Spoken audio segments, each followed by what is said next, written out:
Hi everyone. In today's class, we will discuss about the oral anticoagulant and that is warfarin. So warfarin is an coumarin derivative and another is asancoumaril. It is an oral anticoagulant and as well as it is also vitamin K antagonist. Warfarin inhibits the synthesis of the active clotting factors in the liver. So let us understand the mechanism of action of warfarin. So warfarin site of action is in the liver. Warfarin inhibits this vitamin K epoxide reductase enzyme, and in the liver vitamin K hydroquinone is converted to the vitamin K epoxide with the help of gamma glutamyl carboxylase, which helps to activate the clotting factors. Which clotting factors? Factor 2, 7, 9 and 10. And warfarin particularly inhibits vitamin K epoxide reductase. So that's how it will inactivate these clotting factors. Which factors? 2, 7, 9 and 10. Apart from this, it also inhibits the protein C and S synthesis in the liver, and this you can remember by this mnemonic CS, that is cricket score 2, 7, 9 and 10. So to simplify the warfarin mechanism, warfarin inhibits the vitamin K epoxide reductase, and that is how it inhibits the synthesis of factors 2, 7, 9, 10 and protein C and S. Now in all these clotting factors, factor 7 is the first one to be inhibited as it is having the shortest half-life of 6 hours. So remember, the first clotting factor which is inhibited by the warfarin is factor 7. Coming to the pharmacokinetic properties of the warfarin, warfarin is given orally and the anticoagulant action takes about 3 days to develop its effect. And we have already seen that the pathway for the synthesis of the clotting factor in the liver, it takes time. So warfarin develops its full action of its effect by about 3 to 5 days by inhibiting all the clotting factors.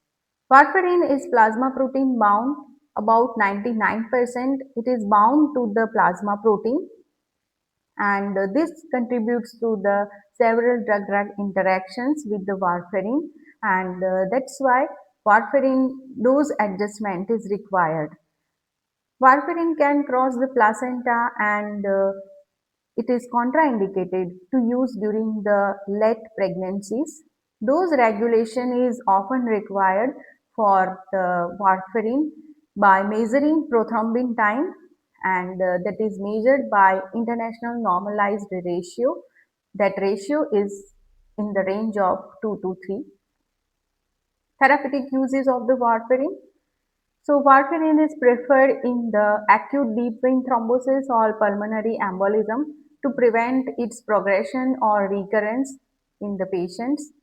Then to prevent venous thromboembolism during the orthopedic surgeries like knee or hip replacement or during the gynecological surgeries. It is also used to prevent systemic embolization in case of acute myocardial infarction, than in case of prosthetic heart valves or in case of chronic atrial fibrillation. Coming to the adverse effects of the warfarin, as it is an anticoagulant, bleeding is its major adverse effect, and you have to check prothrombin time, and if this INR is more than or equal to 4, then you have to give vitamin K1, that is about 1 milligram, and fresh frozen plasma and blood transfusion.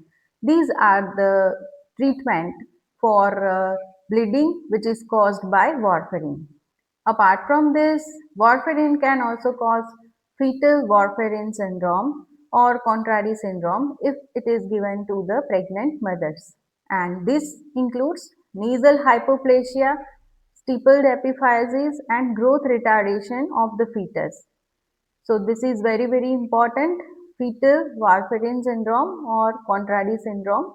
It can also cause skin necrosis because it inhibits the protein C synthesis in the liver, and that contributes to this side effect.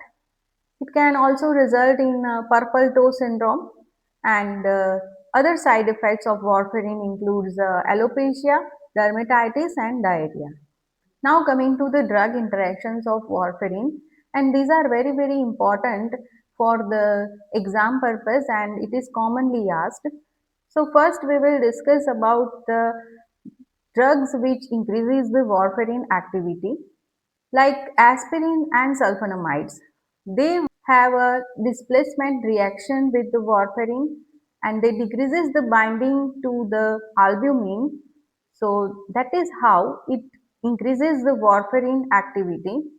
Certain oral antibiotics and cephalosporins like cefoperazone, they can also decrease the synthesis of clotting factors which is dependent on the vitamin K, and aspirin can also cause inhibition of the platelets, and that is by inhibition of the thromboxane A2 by the COX pathway.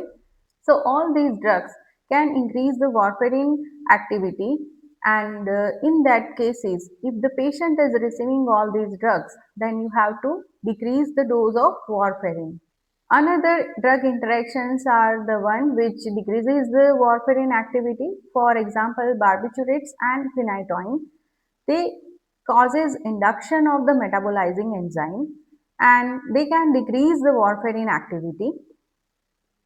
Pregnancy, vitamin K and oral contraceptive pills.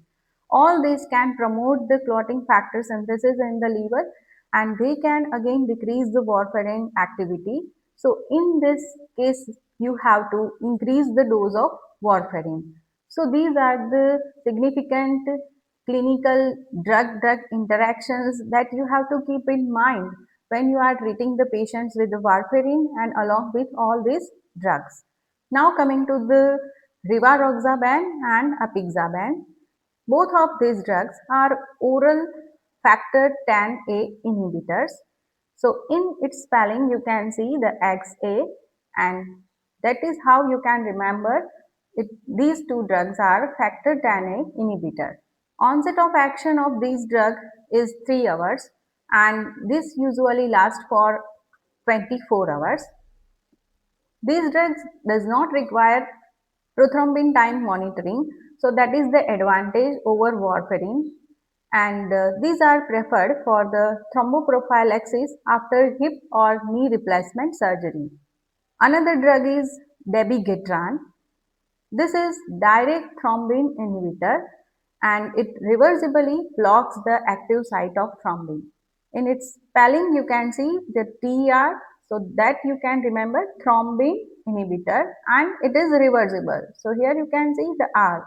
So it is a reversible inhibitor. So direct thrombin inhibitor, that is dabigatran. Onset of action of this drug is 2 hours which lasts for about 24 hours. Monitoring of the prothrombin time, again here it is not required. So that is the advantage over warfarin, and this is also used for the prevention of the venous thromboembolism after hip or knee replacement surgery. So to summarize today's video, oral anticoagulant which includes the vitamin K antagonist, warfarin and acinocomerol, direct factor 10A inhibitor which includes rivaroxaban and apixaban, and direct thrombin inhibitor which includes dabigatran. If you like warfarin video, then subscribe my channel and follow for more pharmacology video.